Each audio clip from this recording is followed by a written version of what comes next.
எல்லாருக்கும் வணக்கம், welcome to my channel. நம்ம சேனல்ல ரியல் எஸ்டேட் சம்பந்தப்பட்ட நிறைய விஷயங்கள் பேசிட்டு இருக்கோம். சேல்ஸ் அண்ட் மார்க்கெட்டிங் விஷயமும் நம்ம டிஸ்கஸ் பண்ணிட்டு இருக்கோம். அந்த வகையில இன்னைக்கான வீடியோ எதை பத்தி பாத்தீங்க அப்படின்னா, ரெக்ரூட்மெண்ட் இன் ரியல் எஸ்டேட். வாங்க வீடியோக்குள்ள போலாம். ரியல் எஸ்டேட் ஃபீல்டில் ரெக்ரூட்மெண்ட் எப்படி பண்ணணும்? ஸோ ரெக்ரூட்மெண்ட் பண்ணுறதுக்கு பார்த்தீங்கன்னா நிறைய வழிகள் இருக்குது. ஆனால் ரொம்ப சிம்பிளாக நம்ம ரெக்ரூட் பண்ண டீமை ரீடைன் பண்ணோம். இந்த மாதிரியான ஒரு சேலஞ்சஸ்லாம் இருக்கு இல்லையா? ஸோ அந்த சேலஞ்சஸ் எல்லாம் நம்ம பண்ணுறதுக்கு ஏற்கனவே 2 வீடியோ போட்டிருக்கேன். ஸோ அதையும் பாருங்கள். இன்னைக்கு நான் பேச போகிற விஷயம் எதை பற்றி பார்த்தீங்கன்னா, ரியல் எஸ்டேட் ஏஜென்ட்ஸை எப்படி நம்ம ரெக்ரூட் பண்ணலாம், இல்லை சாதாரண மனுஷங்களை நம்ம ரெக்ரூட் பண்ணி அவங்க எப்படி ரியல் எஸ்டேட் ஏஜென்ட்ஸாக நம்ம மாற்றலாம். என்ன சொன்னால் நம்ம டீமில் அவங்க வந்துட்டு ஜாயின் பண்ணுவாங்க, எப்படி வந்து எஃபெக்டிவாக வந்து ரெக்ரூட்மெண்ட் பண்ணுறது, அதுக்கு நம்ம என்னென்ன சொல்லணும் அப்படின்றத இந்த வீடியோ ஃபுல்லாக பேச போகிறோம். ஸோ கம்ப்ளீட்டாக இந்த வீடியோ பாருங்க. ஸோ டெஃபினட்டாக ரொம்ப யூஸ்ஃபுல்லான இன்ஃபர்மேஷன் இந்த வீடியோவில் இருக்கு. சரிங்களா? So recruitment and real estate அப்படின்ற ஒரு விஷயம் நம்ம சொல்லும் போதே ரொம்ப சேலஞ்சிங்கான விஷயம் என்னன்னு பார்த்தீங்கன்னா, ஒரு புது ரியல் எஸ்டேட் ஏஜென்ட்டை நம்ம கம்பெனிக்குள்ள கொண்டு வரதா. ஸோ நம்ம கம்பெனிக்குள்ள கொண்டு வரோம் அப்படின்னா என்னென்ன விஷயங்கள் நம்ம சொன்னா இன்னொரு ஏஜென்ட் வந்து நமக்காக ஒர்க் பண்ணுறதுக்கு ரெடியாக இருப்பாங்க, நம்ம கம்பெனியில் ஒர்க் பண்ணுறதுக்கு ரெடியாக இருப்பாங்கன்னு பார்த்தீங்கன்னா, ஒரே ஒரு 3 விஷயம் தான் இருக்கு. அந்த 3 விஷயத்தை நீங்க கரெக்டாக அவங்க பிச் பண்ணீங்க அப்படின்னா டெஃபினட்டா நீங்க ரியல் எஸ்டேட் ஏஜென்ட்ஸை ஈஸியாக ரெக்ரூட் பண்ண முடியும். அது எந்த கம்பெனியாக இருந்தாலுமே இந்த 3 விஷயத்தை தான் ஃபாலோ பண்ணிக்கிட்டு இருக்காங்க. ஸோ நீங்களும் இந்த 3 விஷயத்தை ஃபாலோ பண்ணுங்க. டெஃபினட்டா உங்க டீம்ல நிறைய ரியல் எஸ்டேட் ஏஜென்ட் நீங்க என்ன பண்ணலாம், கொண்டு வரலாம். ஸோ அது என்ன 3 விஷயம் அப்படின்னு பார்த்தீங்கன்னா, ரைட் ஃப்ரம் பிராண்டிங் வந்து ஸ்டார்ட் பண்ணுவாங்க. ஃபார் எக்ஸாம்பிள், ஒரு இன்டர்வியூ இதுக்கு உட்காந்துட்டு இருக்காரு, அவர்கிட்ட நீங்க என்ன விஷயம் சொன்னா அவர் வந்துட்டு நம்ம கம்பெனி மேலே இம்ப்ரெஸ் ஆவார் அப்படின்றத நம்ம பார்க்கணும் இல்லையா? ஸோ அப்படின்னும் போது ஃபர்ஸ்ட் விஷயம் நம்ம எதை பத்தி பேசணும் அப்படின்னு பார்த்தீங்கன்னா, அவங்கள பத்தி கேட்டுட்டு அவங்கள பத்தின இன்ஃபர்மேஷன்லாம் கேட்டுட்டு நாம பேச ஸ்டார்ட் பண்ணும் போது ஃபர்ஸ்ட் விஷயம் நம்ம எதை பத்தி பேசணும் அப்படின்னு பார்த்தீங்கன்னா, நம்மளோட பிராண்டை பத்தி தான் பேசணும். அதை தவிர்த்து நீங்க எதை பேசினாலுமே உங்களுக்கு கரெக்டா அந்த இன்டர்வியூ வந்துட்டு சரியா முடியாது. நம்ம எதுக்கு உட்காந்துட்டு இருக்கிற அந்த ஏஜென்ட் கூட பார்த்தீங்க அப்படின்னா நம்ம கிட்ட ஈஸியா சிங்க் ஆக மாட்டாங்க. ஸோ ஃபர்ஸ்ட் நீங்க பேச வேண்டியது எதை பத்தினா, பிராண்டை பத்தி தான் பேசணும். ஸோ பிராண்ட் அப்படின்றது பார்த்தீங்கன்னா உங்களோட கம்பெனி பத்தி தான் நீங்க பேசணும், உங்களோட நிறுவனத்தை பத்தி தான் நீங்க பேசணும். அது பண்ற விஷயங்கள் எல்லாத்தையுமே நம்ம என்ன பண்ணலாம், கிளியரா எக்ஸ்பிளைன் பண்ணணும். ஸோ பிராண்ட் அப்படின்னு சொல்லும் போது என்னென்ன விஷயம் நம்ம சொல்லணும் அப்படின்ற ஒரு விஷயம் இருக்கு இல்லையா? ஸோ அது என்னென்னு பார்த்தீங்க அப்படின்னா, நீங்க உங்க பிராண்டை பத்தி ஸ்டார்ட் பண்ணும்போது என்ன விஷயம் சொல்லணும்னா, உங்க பிராண்ட் எவ்வளவு நாளா இந்த ஃபீல்ட்ல இருக்கு அப்படின்றத ஃபர்ஸ்ட் நீங்க சொல்லணும். ஸோ பிராண்டிங் அப்படின்னு எடுத்துக்கிட்டோம்னா, கம்பெனியோட வெப்சைட்ல இருந்து, கம்பெனியோட லோகோ டிசைன்ல இருந்து, கம்பெனியோட பாம்ப்ளெட்ஸ்ல இருந்து, ஃபிளையர்ஸ்ல இருந்து, அந்த பிராண்ட் கிட்னு சொல்லுவாங்க இல்லையா? ஸோ ரைட் ஃப்ரம் வெப்சைட்ல ஆரம்பிச்சு நீங்க பண்ற ஒரு கேம்பெயின் வரைக்கும் எப்படி வந்து இந்த பிராண்ட் வந்து நீங்க என்ன பண்றீங்கன்னா கஸ்டமருக்குள்ள கொண்டு போறீங்க, எப்படி அதை மார்க்கெட்ல கொண்டு போறீங்க, எப்படி அது மார்க்கெட்ல வந்துட்டு இவால்வ் ஆயிருக்கு, எப்படி அது மார்க்கெட்ல வந்துட்டு தன்னோட பிசினஸ் வந்துட்டு ஸ்டாண்ட் பண்ணிருக்கு அப்படின்ற விஷயத்த நீங்க பிராண்டிங் பேசும்போது கண்டிப்பா பேசணும். ஃபார் எக்ஸாம்பிள், உங்களோட கம்பெனி நிறைய பிராண்ட்ஸ் இருக்கா, அதை வந்து பிராண்டிங்ல நீங்க இன்க்ளூட் பண்ணலாம். எவ்வளவு ப்ராஜெக்ட்ஸ் ஆல்மோஸ்ட் நீங்க பண்ணிருக்கீங்க, அதை என்ன பண்ணலாம், உங்க பிராண்டிங்ல இன்க்ளூட் பண்ணலாம். எவ்வளோ ஆப்பி கஸ்டமர்ஸ் இருக்காங்க, இதையும் நீங்க என்ன பண்ணலாம், உங்க பிராண்டிங்ல இன்க்ளூட் பண்ணலாம். என்ன மாதிரியான வெரைட்டி ஆஃப் ப்ராடக்ட் பண்ணிருக்கீங்க, பிளாக்ஸ் பண்ணிருக்கீங்களா, ஃபிளாக்ஸ் பண்ணிருக்கீங்களா, வில்லாஸ் பண்ணிருக்கீங்களா, இந்த மாதிரி வெரைட்டி ஆஃப் ப்ராடக்ட் நம்ம கம்பெனியில பண்ணிருக்கோம். இப்படியும் நீங்க என்ன பண்ணலாம்னா பிராண்டிங் பேசும்போது பேசலாம். உங்களோட கம்பெனியோட சொல்ற டாப் லீடர்ஸ் யாரு, அவங்களோட ஸ்ட்ரென்த் என்ன, அவங்க என்னெல்லாம் சாதிச்சிருக்காங்க, அவங்க என்னெல்லாம் ஸ்ட்ரென்த்தா இருக்காங்க, அவங்க எவ்வளவு பேருக்கு சப்போர்ட் பண்ணியிருக்காங்க, இது எல்லாத்தையுமே நீங்க என்ன பண்ணலாம்னா பிராண்டிங் உள்ள கொண்டு வரலாம். ஸோ ஃப்ரெண்ட்ஸ், ஸோ பிராண்டிங் நீங்க பேசும்போது டெஃபினட்டா நிறைய விஷயங்கள் நான் சொன்ன விஷயங்கள்லாம் இன்க்ளூட் பண்ணி பேசுங்க. கண்டிப்பா அந்த ஏஜென்ட் வந்துட்டு இம்ப்ரெஸ் ஆவாங்க. ஸோ இன்னும் கூட நிறைய விஷயங்கள்லாம் இருக்கு பிராண்டிங் சம்பந்தப்பட்டது. ஸோ என்ன மாதிரி அட்வர்டைஸ்மெண்ட்ஸ் நீங்க கொடுப்பீங்க, இது உங்களோட விஷயங்கள் எப்படி நீங்க கஸ்டமர்ஸ் கிட்ட கொண்டு போய் சேர்த்துருக்கீங்க, என்ன டிஃபரெண்டா உங்க பிராண்ட் பண்ணிருக்கு, இது எல்லாமே நீங்க என்ன பண்ணலாம், பிராண்டிங் பேசும்போது கண்டிப்பா பேசுனீங்கன்னா டெஃபினட்டா எதிர்க்க உட்காந்துட்டு இம்ப்ரெஸ் ஆயிடுவாங்க. 100% வெரி ஷியோர். ஸோ ஃபர்ஸ்ட் நம்ம என்ன பேசணும் அப்படின்னு பார்த்தீங்கன்னா, பிராண்டை பத்தி தான் பேசணும். நிறைய பேர் வந்து பார்த்தீங்கன்னா இன்டர்வியூ எதிர்த்து உட்காந்து உங்களுக்கு தேவையில்லாத விஷயத்தெல்லாம் பேசி 2 மணி நேரம் 1 மணி நேரம் பேசி கடைசி என்ன பண்ணுவாங்க, அவங்க ஜாயின் பண்ணாம கூட போறதுக்கு நிறைய விஷயங்கள் பார்த்துருப்போம், நிறைய விஷயங்கள் நடந்தும் இருக்கு. ஸோ நீங்க அந்த தப்பை பண்ணிட்டு இருந்தீங்கன்னா இனிமே அதெல்லாம் விட்டுருங்க. உங்க டீம்ல ஒரு ரியல் எஸ்டேட் ஏஜென்ட் ஜாயின் பண்ணோம் அப்படின்னா நீங்க ஸ்ட்ராங்கா ஃபர்ஸ்ட் பேச வேண்டியது என்னன்னா பிராண்டிங் பத்தி தான், உங்களோட பிராண்டை பத்தி தான் நீங்க பேச வேண்டியது இருக்கு.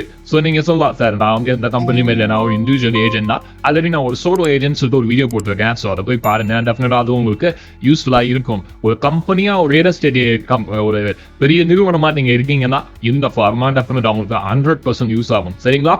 ஸோ இப்போ பிராண்டிங் பேசியாச்சு. நெக்ஸ்ட் நம்ம என்ன பேசுறோம் அப்படின்னு பார்த்தீங்கன்னா சிஸ்டம் பத்தி பேசணும். நம்ம கம்பெனியோட சிஸ்டம், ஆர்கனைசேஷனல் சிஸ்டம் என்ன அப்படின்றத என்ன பண்ணணும்னா எதுக்கு உட்காந்துருக்க அந்த இன்டர்வியூ கிட்ட என்ன பண்ணணும், நீங்க கரெக்டா எக்ஸ்பிளைன் பண்ணணும். சிஸ்டம் பார்த்தீங்கன்னா நீங்க எப்படி ஆப்ரேட் ஆகுறீங்க, உங்களோட பிசினஸ் பிளான் எப்படி ஒர்க் ஆகுது, நீங்க எப்படி இந்த பிசினஸ்ல அடுத்தது, அதாவது ஸ்கேலபிள் சிஸ்டம் சொல்லுவாங்க இல்லையா, அந்த மாதிரி சிஸ்டமேட்டிக்கா நீங்க எப்படி ஒர்க் பண்ணிட்டு இருக்கீங்க அப்படின்றத நீங்க சொல்லி ஆகணும்.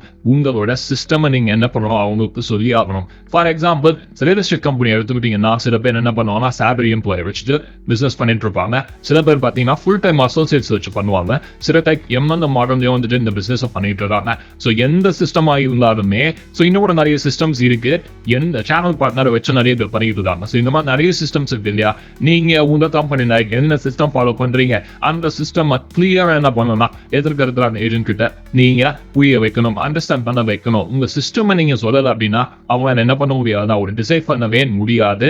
ஸோ சொல்ற சிஸ்டம் கூட பார்த்தீங்கன்னா நீங்க ஒரு கான்ஃபிடென்ட் இல்லாம நீங்களே ரொம்ப நார்மலா சொன்னீங்கன்னாலும் அவங்களுக்கு அந்த இம்பாக்ட் என்ன பண்ண முடியாது, நம்ம அதை கொடுக்க முடியாது. ஸோ நீங்க சிஸ்டம் சொல்றீங்கன்னா ரொம்ப கிளியரா, ரொம்ப கிளாரிட்டியா, ரொம்ப பவர்ஃபுல்லா, ரொம்ப கான்ஃபிடென்டா நீங்க சொல்லுங்க. டெஃபினட்டா எந்த ஏஜென்ட் இருந்தாலுமே நம்ம கூட சேர்றதுக்கு விருப்பப்படுவாங்க. ஸோ ஃபர்ஸ்ட் என்ன பேசுனீங்க, பிராண்டிங் பத்தி பேசுனீங்க. செகண்ட் என்ன பேசுனீங்க, உங்களோட சிஸ்டம் பத்தி பேசுனீங்க. தேர்ட் தான் நீங்க என்ன பண்ணணும்னா ப்ராஃபிட் பத்தி பேசணும்.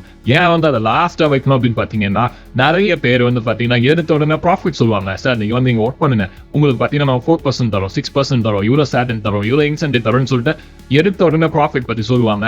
நீங்க ஒரு விஷயத்த புரிஞ்சுக்கணுங்க, இங்க நிறைய பேர் பாத்தீங்கன்னா ப்ராஃபிட் செகண்ட் ஆகும், வேல்யூஸை ஃபர்ஸ்ட் வைக்கிறாங்க. ஸோ அவங்களுக்கு எவ்வளவு மதிப்பு வரும், இந்த பிசினஸ் பண்ற மாதிரி எவ்வளவு அவங்களுக்கு ஸ்டேட்டஸ் உயரும், எவ்வளவு தூரம் அவங்களால இன்ஃப்ளூயன்ஸ் பண்ண முடியும் அப்படின்னு சொல்லிட்டு காசுக்கு முன்னாடி வேல்யூஸை முன்னாடி வைக்கிறாங்க. ஸோ நீங்க பிராண்டிங்கும் உங்களோட சிஸ்டத்தை பத்தி பேசாம டைரக்டா ப்ராஃபிட் பத்தி பேசுனீங்கன்னா உங்களால என்ன பண்ண முடியாது, எல்லா ஏஜென்ட்டையும் கண்டிப்பா உங்க டீம்ல ஜாயின் பண்ண வைக்க முடியாது. ஸோ என்ன பண்ணணும் அப்படின்னு பார்த்தீங்கன்னா இந்த 2 விஷயத்த முடிச்சுட்டு தான் தேர்டா ப்ராஃபிட் பத்தி சொல்லணும். ஸோ ப்ராஃபிட் நீங்க சொல்லும் போது நீங்க சொல்ல வேண்டிய விஷயம் என்னன்னு பார்த்தீங்கன்னா உங்களுக்கு இவ்வளவு வரும் அப்படின்னு சொல்லக்கூடாது. நீங்க இது பண்ணீங்கன்னா இவ்வளவு வரும். ஸோ அவங்களோட ரோல், அவங்களோட ஒர்க் என்ன அப்படின்னு சொல்லிட்டு தான் என்ன பண்ணணும் ப்ராஃபிட் சொல்லுவோம். எடுத்தவனுமே சார் உங்களுக்கு 2% சார் இல்லை 4% சார் அப்படி சொல்லாதீங்க. டெஃபினட்டா ஏஜென்ட்ஸ் என்ன பண்ண மாட்டாங்கன்னா கண்டிப்பா நம்ம ஜாயின் பண்ண மாட்டாங்க.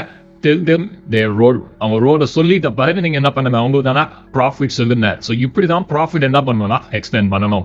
ஸோ இந்த 3 விஷயத்த மட்டும் நீங்க கரெக்டா பண்ணீங்கன்னா கண்டிப்பா எல்லா ஏஜென்ட்டுமே உங்ககிட்ட ஜாயின் பண்ணுவாங்க. இந்த 3 விஷயத்த நீங்க கரெக்டா ஃபாலோ பண்ணீங்கன்னா எப்பேற்பட்ட ஆளு என்ன பண்ணலாம் உங்க டீம்ல ஜாயின் பண்ண இருக்க முடியும். ஆனா இது பாத்தீங்கன்னா அவ்வளவு ஈஸியா தான் நம்மளால இம்பாக்ட்லாம் கிரியேட் பண்ண முடியாது. Practice practice practice.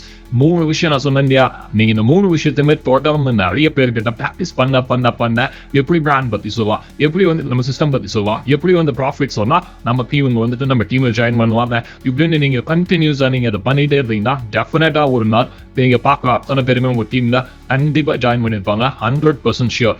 ஏன்னா இந்த சிஸ்டம் பொறுத்தவரை பாத்தீங்கன்னா it's already proven system. Already இதை நிறைய பேர் பண்ணி ஜெயிச்சிருக்காங்க. இது ஆல்ரெடி பாத்தீங்கன்னா இன்டர்நேஷனல் லெவல்ல இது ப்ரூவ் பண்ண சிஸ்டம். இந்த சிஸ்டம் நீங்க எடுத்து பண்ணுங்க, அப்படியே டூப்ளிகேட் பண்ணுங்க. நான் இப்ப வீடியோல என்ன சொல்றோமோ நீங்க என்ன பண்ணுங்க, அப்படியே டூப்ளிகேட் மட்டும் பண்ணுங்க. கண்டிப்பா உங்களுக்கு நிறைய டீம் ஜாயின் பண்ணுவாங்க. நான் மறுபடியும் ரிப்பீட் பண்றேன். ஸோ ஒரு இன்டர்வியூ கிட்ட நீங்க சொல்ல வேண்டிய 3 விஷயங்கள் என்னென்ன பாத்தீங்கன்னா, நம்பர் 1 பிராண்ட் பத்தி பேசணும், நம்பர் 2 உங்களோட சிஸ்டம் பத்தி பேசணும், நம்பர் 3 அவங்களோட ப்ராஃபிட் பத்தி பேசணும். இந்த 3 விஷயத்த கரெக்டா நீங்க பேசிட்டீங்க, இம்பாக்ட்ஃபுல்லா பேசிட்டீங்க, அவங்களுக்கு புரியுற மாதிரி பேசிட்டீங்க அப்படின்னா டெஃபினட்டா எல்லாருமே ஒரு டீம்ல ஜாயின் பண்றதுக்கு ரெடியா இருப்பாங்க. நீங்க போன் பண்ணி கேட்க வேண்டாம் ஜாயின் பண்றீங்களா, நிறைய இன்டர்வியூ அட்டன் பண்ணிட்டு போனீங்களே இன்னைக்கு ஜாயின் பண்றீங்களா நீங்க கேட்க வேண்டாம். அவங்க உங்களுக்கு போன் பண்ணுவாங்க, எப்போ சார் ஜாயின் பண்ணோம், எப்போ மேடம் ஜாயின் பண்ணணும்னு சொல்லிட்டு இன்டர்வியூ அட்டன் பண்ணிட்டு போனவங்க என்ன பண்ணுவாங்கன்னா உங்களை கேட்பாங்க. ஸோ இப்படிதான் நீங்க ரெக்ரூட்மெண்ட் ரியல் எஸ்டேட் பிசினஸ்ல பண்ணணும். ஸோ ரியல் எஸ்டேட் ஏஜென்ட் பொறுத்த வரைக்கும் பாத்தீங்கன்னா இந்த 3 விஷயத்தை கிளியரா சொல்லி அவங்க டீம்ல ஜாயின் பண்ண வச்சு அவங்க டீமுக்கு அவங்க சப்போர்ட் பண்ணீங்கன்னா உங்களுக்கு பிசினஸ் கண்டினியூஸா கொடுத்துக்கிட்டே இருப்பாங்க. சரிங்களா? ஸோ இந்த வீடியோ டெஃபினட்டா உங்களுக்கு யூஸ்ஃபுல்லா இருந்திருக்கும்னு நினைக்கிறேன். ஸோ இந்த மாதிரியான வீடியோஸ் நிறைய நம்ம சேனல்ல போட்டுட்டு இருப்போம். ஸோ அதையும் பாருங்க. அண்ட் இந்த வீடியோ உங்களுக்கு பிடிச்சதுன்னா லைக் பண்ணுங்க. உங்க ஃப்ரெண்ட்ஸ் அண்ட் ஃபேமிலி யாராவது ரியல் எஸ்டேட் பிசினஸ் அல்லது சேல்ஸ் ஃபீல்ட்ல இருந்தாங்கன்னா அவங்களுக்கு ஷேர் பண்ணுங்க. நம்ம சேனல்ல நிறைய வீடியோஸ் போட்டுருக்கோம். அதை பார்த்துட்டு ஏதாவது இந்த மாதிரி வீடியோஸ் நீங்க கொடுத்தா நல்லா இருக்கும்னு நினைக்கிறீங்களா, அந்த கமெண்ட் செக்ஷன்ல சொல்லுங்க. நம்ம சேனல்ல கண்டினியூஸா சப்போர்ட் பண்ற விதத்துல சப்ஸ்கிரைப் பண்ணுங்க. So thank you so much for வாட்சிங். தேங்க்யூ.